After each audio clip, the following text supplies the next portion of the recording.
there is some other money. We'll give you a breakdown of that in an email this week. And I'll also give you a breakdown of what money we think we could maybe get in the future. But the McConnell bill doesn't give us the flexibility that we thought we were going to have from the county dollars. So it can only be spent on direct COVID-related expenses. Now, my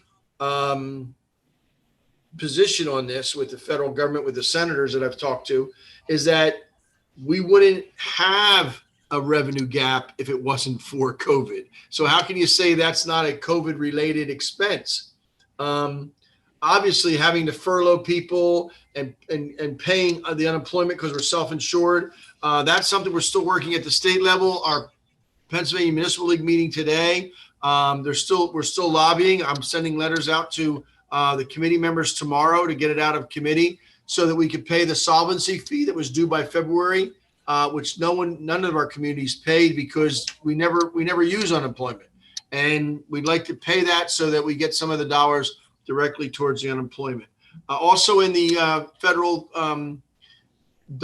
federal was the $400 per week. And then the additional of which $100 per week up to $300 per week has to come from the state. We know that the state's sitting on quite a bit of money, over $1 trillion of their fees, but none of that has come to the cities at all. School districts, nonprofits, business retention plan. There's some good things that are being spent with that, but none of it's coming directly to cities. I only say this because we're in the process of developing the 2021 budget. You've been kept abreast of the 2020 budget, but the 2021 budget isn't looking good, and it's all COVID related. Roughly $300,000 a quarter comes from the casino money that we're able to get from the table games, and our second quarter check was for $5,000. So that gives you an impetus of what it is. Crayola Experience is open, State Theater isn't, so the amusement tax isn't coming in. The parking money isn't going to come in because Crayola is not crowded. And most of the stuff that they're doing are promotions. So if they're giving the free tickets, we don't get any amusement tax on it because nobody paid anything for it. So the last thing that I want to bring up the speed on is also very important, and that's the census. We were thrown a curveball by the White House. Our deadline was supposed to be in 7 weeks, and the president moved the census up to, instead of October 31st, census has to be done by September 30th. I cannot implore the public enough to say that we really need this.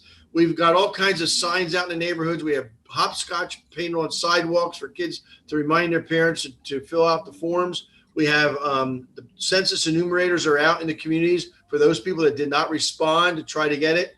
We're working, the committee that's headed up by Stephen Nurowski is working to work with major landlords and nonprofits and churches to try to get a better mailing list of who's living in the city. But the fact of the matter is we only have 3 weeks left. We thought we had till October 31st. Now we only have, it's pretty quick to tell us in August that it's going to be September 30th. So cities across the nations are facing this lagging problem of being around 60% like Easton. We're at 60%, and that's better than we did in 2010 because nationally, the national response in 2010 was 60%. So it means a huge amount of money to the city of Easton over the next 10 years. Your CDBG formula is based on the census count, and every person that we get additional counted is about $2,200 just in CDBG funds. So over the course of 10 years, you're talking about $22,000 per person that won't come to the city. So we're trying to encourage everyone to fill out their census forms, or at least allow the enumerator to take down the names of the people living in that building. So that's my report. If you have any questions, I'll gladly take them. Mr. Campos, you have anything to add? No, Mayor. Nothing to add. Okay. We'll move on. There's no correspondence. Unfinished business, Madam Clerk. Okay. We have bill number 14 that was introduced by Mayor Panto, which would amend Chapter 399, parking permits of the Code of the City of Easton. So moved. Second. Moved in second, discussion. As I explained when I introduced it 2 weeks ago, this basically grandfathers all the residents of downtown who have a permit today, but in 30 days when this ordinance goes into effect, no new residents. This program goes back when I was in office, I believe in 1986 or 87, when we were trying to encourage people to live downtown. We were giving them parking for $100. The fee has not gone up since 1987, but yet the number of people who are living downtown has gone up. And we want to make sure that the incentive isn't needed anymore. And it creates a problem for people who are trying to shop and dine downtown, or even go to facilities such as the State Theater, Crayola. They're parking, more and more residents are parking on the street rather than in the garages. This hopefully will encourage people to use our garage. It's a pretty good price. So any other discussion? Roll call, Madam Clerk. Mayor Panto, Aye. Mr. Brown, Aye. Mr. Ettinger, Aye. Mr. Milan, Aye. Mr. O'Connell, Aye. Dr. Ruggles, Aye. and Mrs. Volcano. Aye. Any new business, Madam Clerk? You want to go right into new business, bill number 21? Yep, we have bill number 21 that's being introduced by Mr. Milan, which would be repealing chapter 79 of which is the Human Relations Commission Discrimination Code of the City of Easton. So introduced.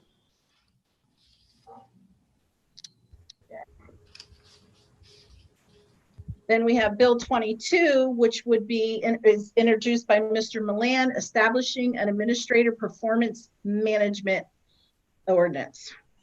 That was removed. That was removed. Well, It's off the agenda. oh yeah, I'm sorry about that.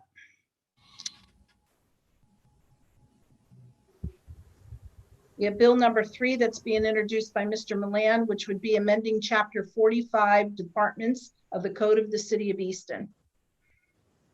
So introduced. Okay.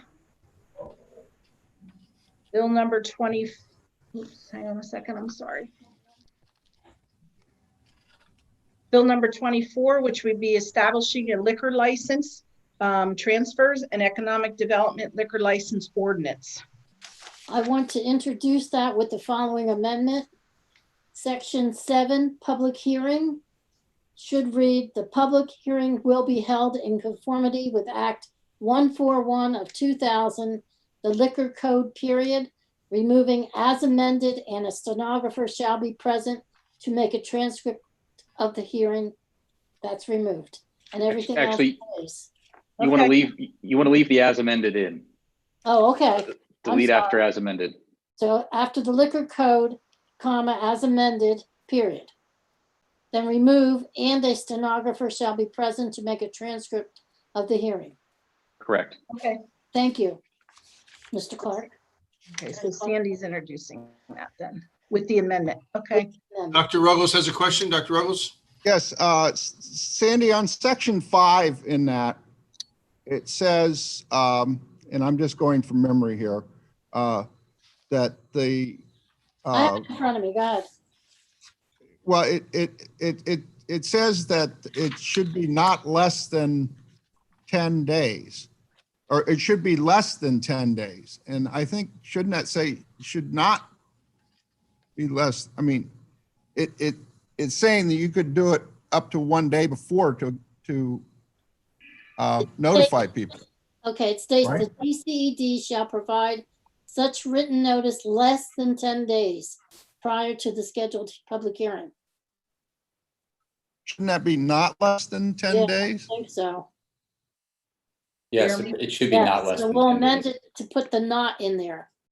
Yeah. That's under Okay. section 5, Rita. I got it. Thank you. Thank you, Dr. Ruggles. Got it? Yep. Okay, next. Then we have bill number 25 that's being introduced by Mr. Brown, and it's for federally taxable general obligation note. So introduced. We have a resolution being introduced by Mr. Ettinger, which would approve an agreement between the City of Easton and Barry Issit and Associates in the amount of $17,500 for survey work along Wood Avenue between Northampton Street and 13th Street interchange. So moved. Second. Second. We're just moving it. No, that's being voted on, Mayor. It's a reso. Perez. Oh, I'm sorry. Moving past the number, I was talking to someone else. Okay, so bill number 25 is introduced. No, No, we're Wait. back. We're back. resolution for Barry Issit. vote. I have that down as number 6. Yeah, we're on number 6. Okay, so we did introduce bill number 25. Yep. Okay, thank you. So I need a vote. Mr. Brown, Aye. Mr. Ettinger, Aye. Mr. Milan, Aye. Mr. O'Connell, Aye. Dr. Ruggles, Aye. Mrs. Volcano, Aye. Mayor Panto. Aye. Okay, we have a resolution being introduced by Mr. Ettinger, approving an agreement between the City of Easton and Traffic Planning and Design in the amount of $54,765 for the design of the improvements to Wood Avenue. So moved. Second. Second. Can I ask a question? Go ahead, Dr. Ruggles. In that agreement, it says it's understanding that this is privately funded. I didn't think that this project was. I mean, I don't know how do we funding this? This is it's being funded by state grants that we've been accumulating over the last 10 years. Well, in the documentation, it says this is being funded by private funding, and therefore will not require federal. And again, I'm going by memory, but it will not require federal guidelines for publicly funded roadways. We have Mr. Hopkins here. Why don't I let Dave Hopkins respond to that? Okay. Louis, you want to let Dave Hopkins in, please? David, you're on. You're muted. He's muted. There you go. Can you hear me? Yep. Okay. Yeah, Dr. Ruggles, they have this general, you're right, it does say private funding, but they have that general quip that the project will not comply with all federal standards for publicly funded projects. They do a lot of projects like airports and I did talk with them about that. It's not an issue on this project. It's really just a disclaimer for NEPA and some other, projects where you have to clear environmental, utility, historical. So I'm okay with it. And your question about funding, we have the 1.1 million in turnback funds when the city took over that part of SR 27. Right. Mhm. And then we got a subsequent multimodal transportation fund grant for 450,000. So it's right around 1.5 million. Yeah, I was just worried when I read that it was privately funded. I was like, no. We've done a lot of work with them over the years, and Nice. Ken is not writing a check on this, right, Ken? No. Not on my account. And we're not charging each resident property owner foot frontage. Roll call, Madam Clerk. Oh, I'm sorry. Are there any other questions? Roll call. Mr. Ettinger, Aye. Mr. Milan, Aye. Mr. O'Connell, Aye. Dr. Ruggles, Aye. Mrs. Volcano, Aye. Mayor Panto, Aye. Mr. Brown. Aye. We have a resolution being introduced by Peter Milan, which will amend the 2020 salary and wage resolution. So moved. Is there a second? Second. Second. Moved in second, we'll give that one to Mr. Vice Mayor Brown. Discussion, Yeah, I actually have a question about this. okay? I believe the charter does not allow for someone to get a raise after they've been given a raise on the first of the year. So I might want to defer to the solicitors for a legal opinion on this. It's in the charter. So I'm not sure how we can violate the charter when we're giving someone a raise mid-year like this. This person is not getting a raise. They've received their certification, and as a condition of their employment, like a lot of other facilities, a lot of other positions, if they reach the professional certification, there's a number that's predetermined, and that's what this is.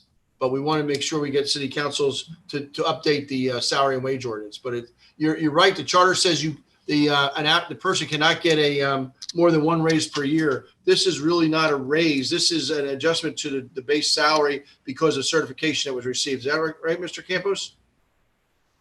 Yes, he's shaking his head. I hear you shaking your head. Mayor, can I just make a comment? Go ahead, Mr. Hopkins. So when we made the departure from a private lab down at the wastewater treatment plant, which had been in place, I believe, almost since the 80s after there were some issues there, All right, don't remind me. and council may recall that we did work together on a plan to transition from the private lab to a municipally run laboratory. And when we were in those discussions, we all felt more comfortable that both of the people in those positions would be DEP certified laboratory supervisors. And at that time, council passed a salary and wage resolution with salaries for each of those positions.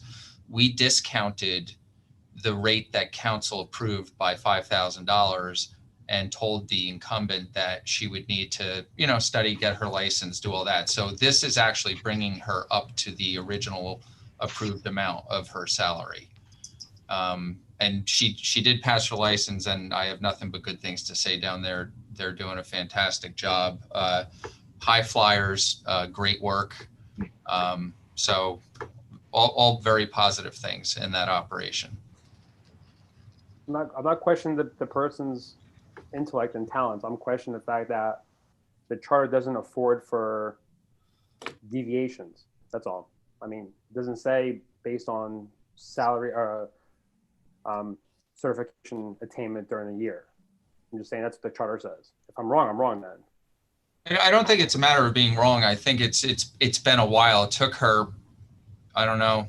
I don't remember when she was promoted, but when council said, here's the salary we'll allow for the position, we hired her for $5,000 less than that amount.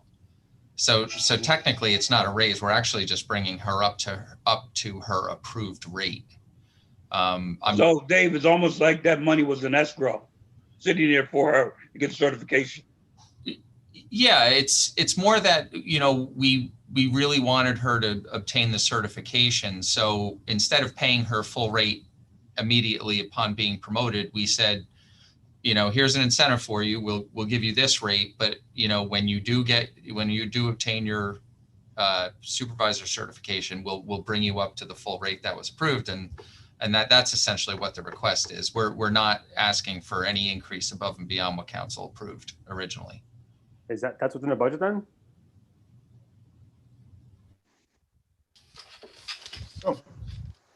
I don't know whether it's in the budget because we did this in 2019.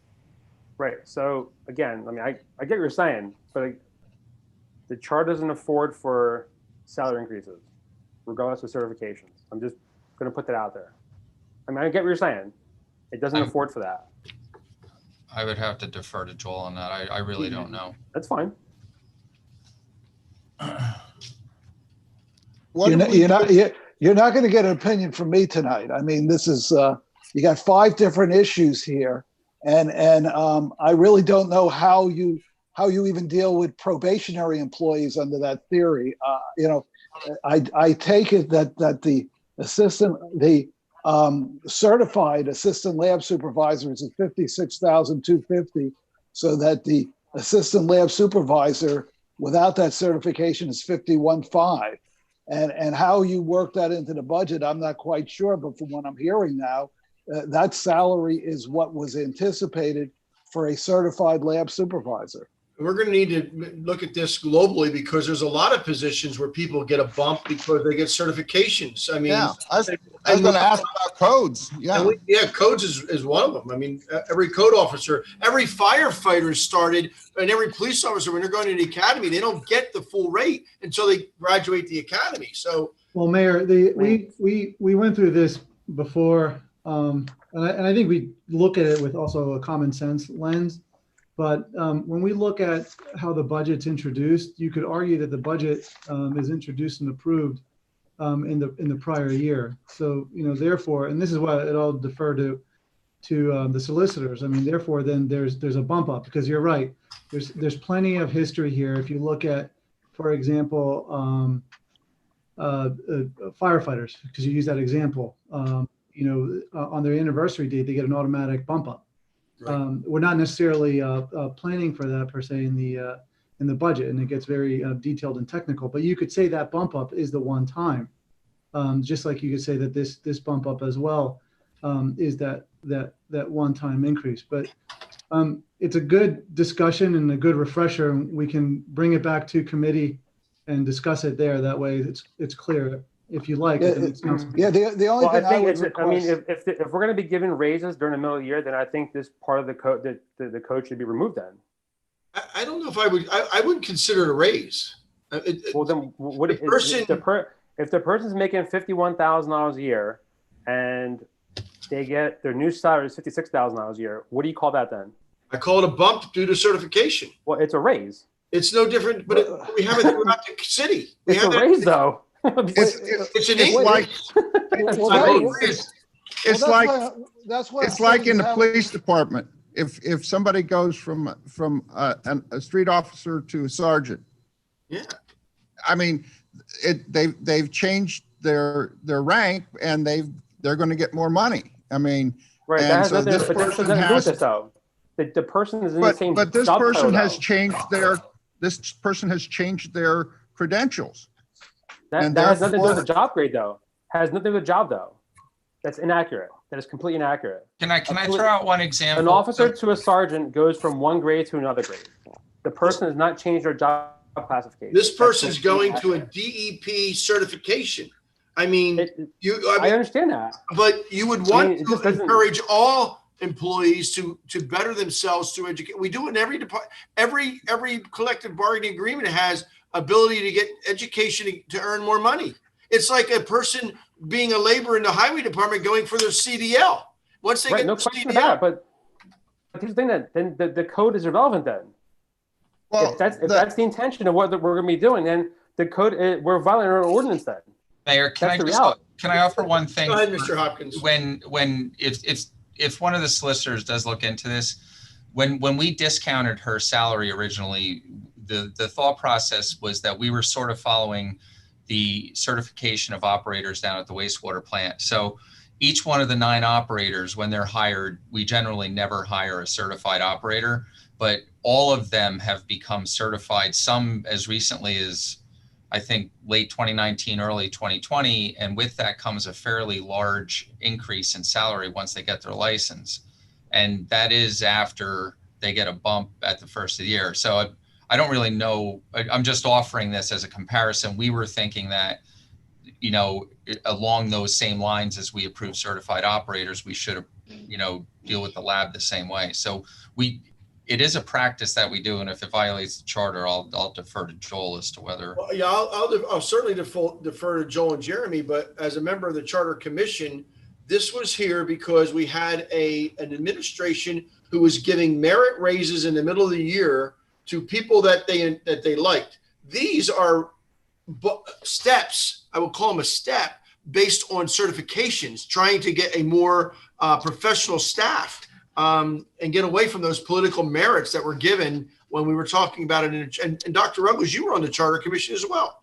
I mean, but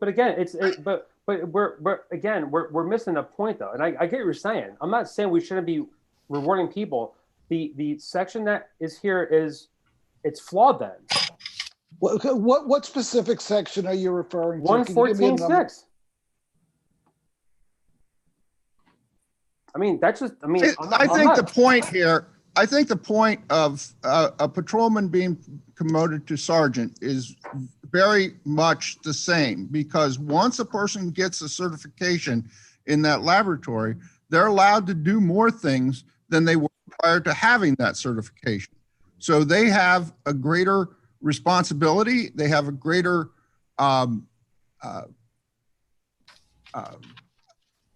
well, then their job title should be amended then, if that's the case. A patrolman to a sergeant it's a completely different step. No, That's it's how we have not. it. No, it's not, because this do you person mean has it taken on doesn't? greater responsibility. Well, then change your job description then. If a patrolman's a patrolman, why are they called sergeants then, if that's the case? Like, what does that argument have to do with the fact that the woman passed certification test? If that's the, change your job description then, if that's the case. I mean, it's that simple. If she's got more duties, then change your job description then, and this point goes away. I mean, I don't have any problem with that. I mean, I think Fine. that person has gained a level of expertise that allows them to do more things than they did prior to having that certification. And I mean, it's just like codes. When they in the fire department and in the police department, we have acting ranks. So if I'm a firefighter, I'm the acting lieutenant that shift, and maybe it's for a month, I get the acting lieutenant, I get the lieutenant's pay. Is that a salary increase? It's covered in the CBA, which trumps even state law. Oh, I don't want to use that word Trump, do I? I can't find section 1.14. My charter only goes up to 1.03. It's not the home rule charter. It's It's the administrative code. It's job classifications plan, section 114-6. Okay.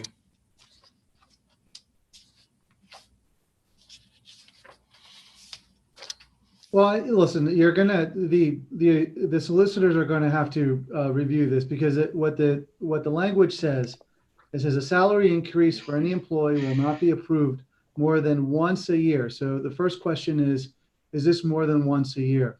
And then, and no salary shall be paid in excess of the maximum specified for the grade in which the employee is classified.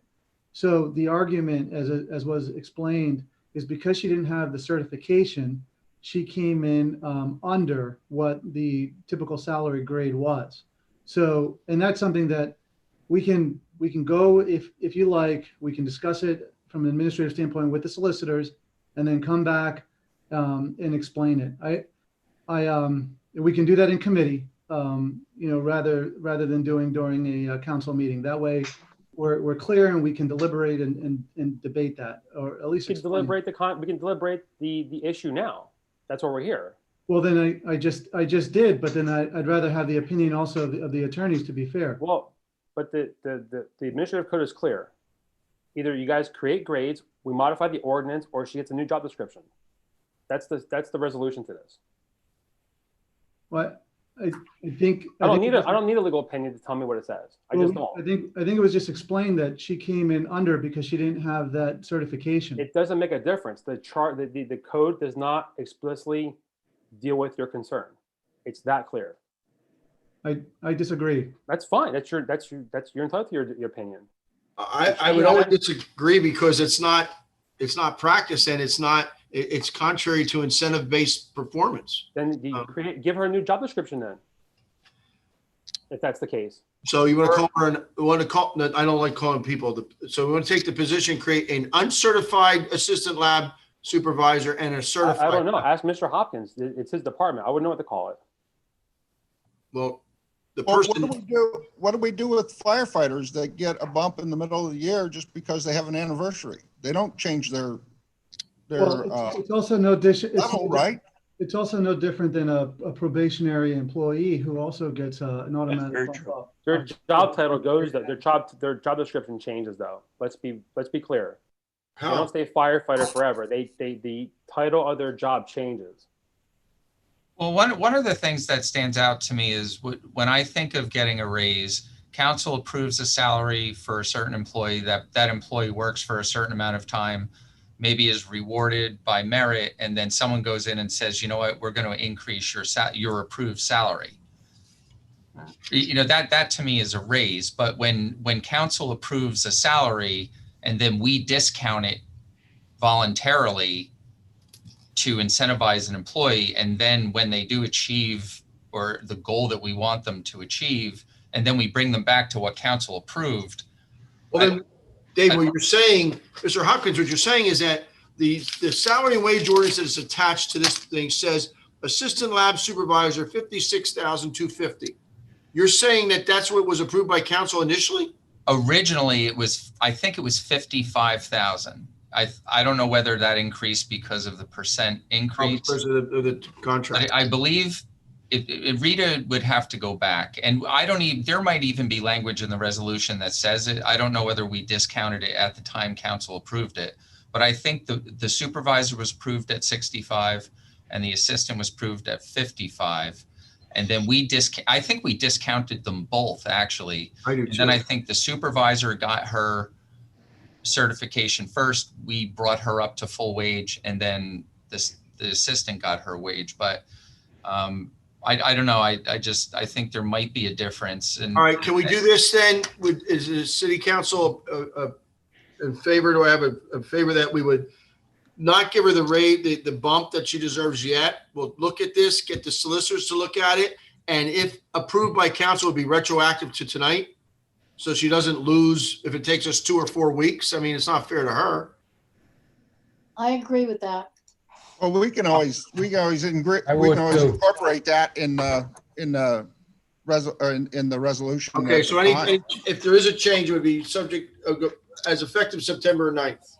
Okay, so right now, we're actually going to remove this resolution because the resolution's only one reading. Not removing it. I'd like to motion to table it to the committee, to the administration committee. Okay, but then you would be removing it for tonight, and we will reintroduce it with the clause that it be retroactive at the next meeting. No, I think we're just tabling it. So why wouldn't you introduce it, since you can't vote on it until the next meeting anyway? It's a resolution. Because resolutions only require Oh, one I'm sorry. reading. This is I'm This sorry. salary and wage resolution is only a It's a resolution. resolution. Okay, I'm sorry And about and that. as a general rule, a resolution would just be withdrawn and it would be reintroduced at the next meeting when we are going to vote on it. A resolution is one meeting. And then in the next resolution, I would put on here that it would be retroactive back till September 9th. That's fine, Rita, but the approval, the agenda has already been approved, so this needs to be tabled to the next meeting. It can change at the next meeting, but it needs to be tabled. It cannot be just taken off the agenda now. Yeah, you can make a motion I would to move to withdraw. a table. I would move to table. Moves or second? Second. Moved and seconded by Ruggles and Brown. Discussion for tabling. And I would ask the administration committee to work with the administration, to work with the solicitors, report to the administration committee, and hopefully in 2 weeks it can come back on the table. Roll call, Madam Clerk. Mr. Milan, Aye. Mr. O'Connell, Aye. Dr. Ruggles, Aye. Mrs. Volcano, Aye. Mayor Panto, Aye. Mr. Brown, Aye. Mr. Ettinger. Aye. I'm going to say this just as to get it off my chest. This has a lot of litigation surrounding it because the person you are doing this to is a female, and that is it just smells. And I know it's not meant to, but it does. And I really am cautious in today's day that we look to correct it in the future. But if it was up to me, I would have approved it tonight. Because we do it all across the city in police and fire, which is predominantly male. We only have one female out of all those people. And this is the person we decide to draw the line in the sand. And that I just caution us. That's why I want it retroactive to September 9th. You know, Mayor, honestly, that's a really offensive comment. I'm sorry, Mr. Milan. I take offense to that comment because, honest to God, that has nothing to do with the debate we're having right now. I And understand. frankly, it's offensive and unnecessary. I didn't It's understand. unnecessary. I understand you didn't bring it You up. bring it up, it's completely out of bounds, Mayor, and it's offensive. It's not, Mr. Milan. It is actually offensive. Well, We if you just- were the mayor, you the would have to look at resolution's this done. globally. Globally, this doesn't smell good. It doesn't meet the litmus. Mayor, I'm talking but there's no about name. There's no name next to it, though. You brought the person into this. I didn't bring a name into this or a person. You brought it in. I'm not blaming you at all, Mr. But you Milan. brought it in, though. You had no. But the debate's over. No, the It's debate would have been to It's offensive. It's offensive.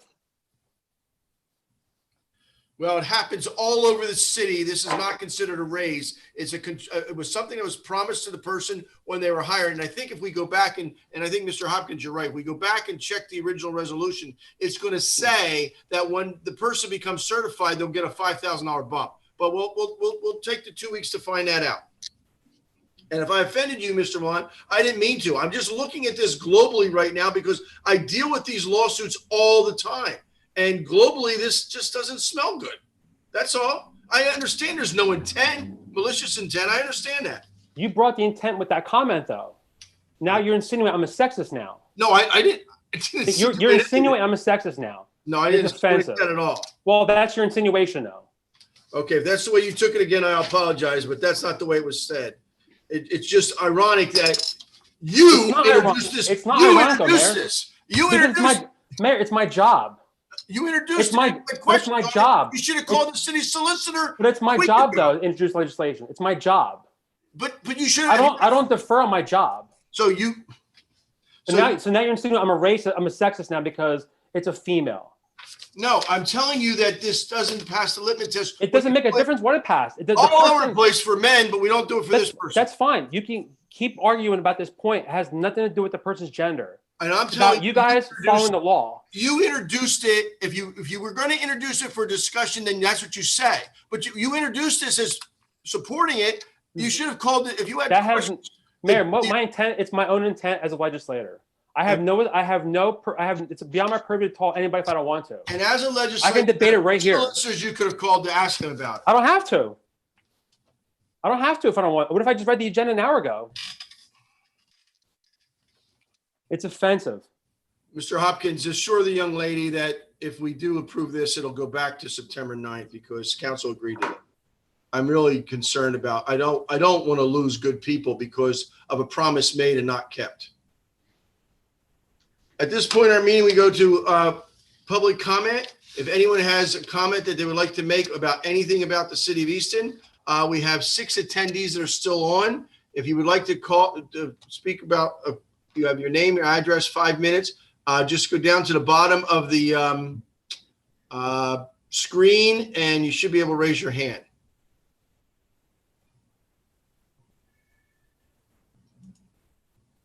Mayor, while we're waiting for that, I have a question for you. Sure, Mr. O'Connell. What happened to the appeal hearing? We That's have, scheduled for next meeting, the yeah, next 23rd. week. There were Our next requirements. meeting? There were requirements that had to be made. They had to do with Okay. notification and public and advertising. Yeah, and I think the college requested Right. that it not be scheduled for their own conflicts and availability. They had requested that it be scheduled the second meeting of September. Okay, I'm sorry, I didn't realize that. Thank you. No problem. I still don't see anybody raise their hand from the public or the 6 people that are on here. So I'll ask one more time if anybody has a comment they would like to make. If not, I'll ask City Council if you have anything else before we adjourn. Move to adjourn. Moved by Dr. Ruggles, Second. second by Councilman O'Connell. Roll call, Madam Clerk. Mr. O'Connell, Aye. Dr. Ruggles, Aye. Mrs. Volcano, Aye. Mayor Panto, Aye. Mr. Brown, Aye. Mr. Ettinger, Aye. Mr. Milan. Aye. Thank you all. Have a great day. Stay safe. Good night. Thank you, you too. Good night.